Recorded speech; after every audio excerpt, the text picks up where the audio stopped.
الشيطان الرجيم بسم الله الرحمن الرحيم إنا أعطيناك الكوثر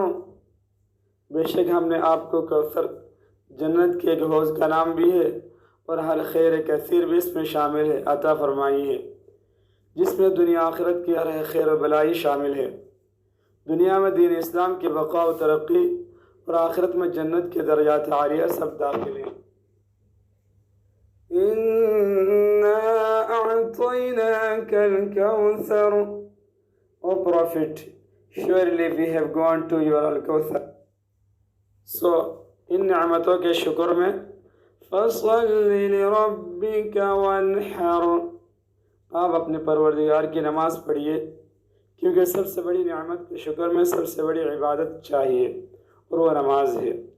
اور تکبیر شکر کے لیے جسمانی عبادت کے ساتھ مالی عبادت یعنی اسی کے نام کی قربانی کیجیے، جیسا دوسری آیتوں میں عموماً نماز کے ساتھ زکوٰۃ کا حکم ہے۔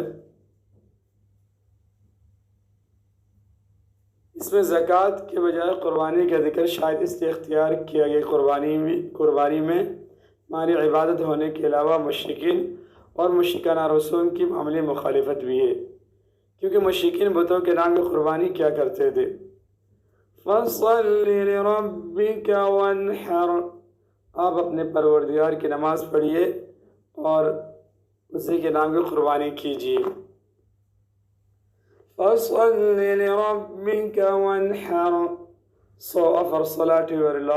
your Lord and sacrifice۔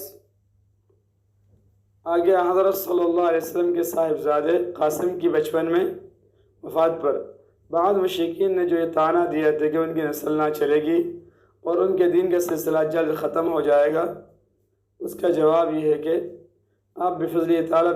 بے نام و نشان نہیں ہیں، بلکہ ان شانئک هو الابتر بالیقین آپ کا دشمن ہی بے نام و نشان ہے، خواہ ظاہری نسل اس دشمن کی چلے یا نہ چلے، لیکن دنیا میں اس کا ذکر خیر باقی نہیں رہے گا، بخلاف آپ کے کہ آپ کی امت اور آپ کی یاد نیک نامی محبت و اعتقاد کے ساتھ باقی رہے گی، اور یہ سب نعمتیں لفظ کوثر کے مفہوم میں داخل ہیں۔ اگر پسی اولاد کی نسل نہ ہونا صحیح تو نسل سے مقصود ہے وہ آپ کو حاصل ہے، یہاں تک کہ دنیا سے گزر کر آخرت تک بھی، اور دشمن اس سے محروم ہے۔ ان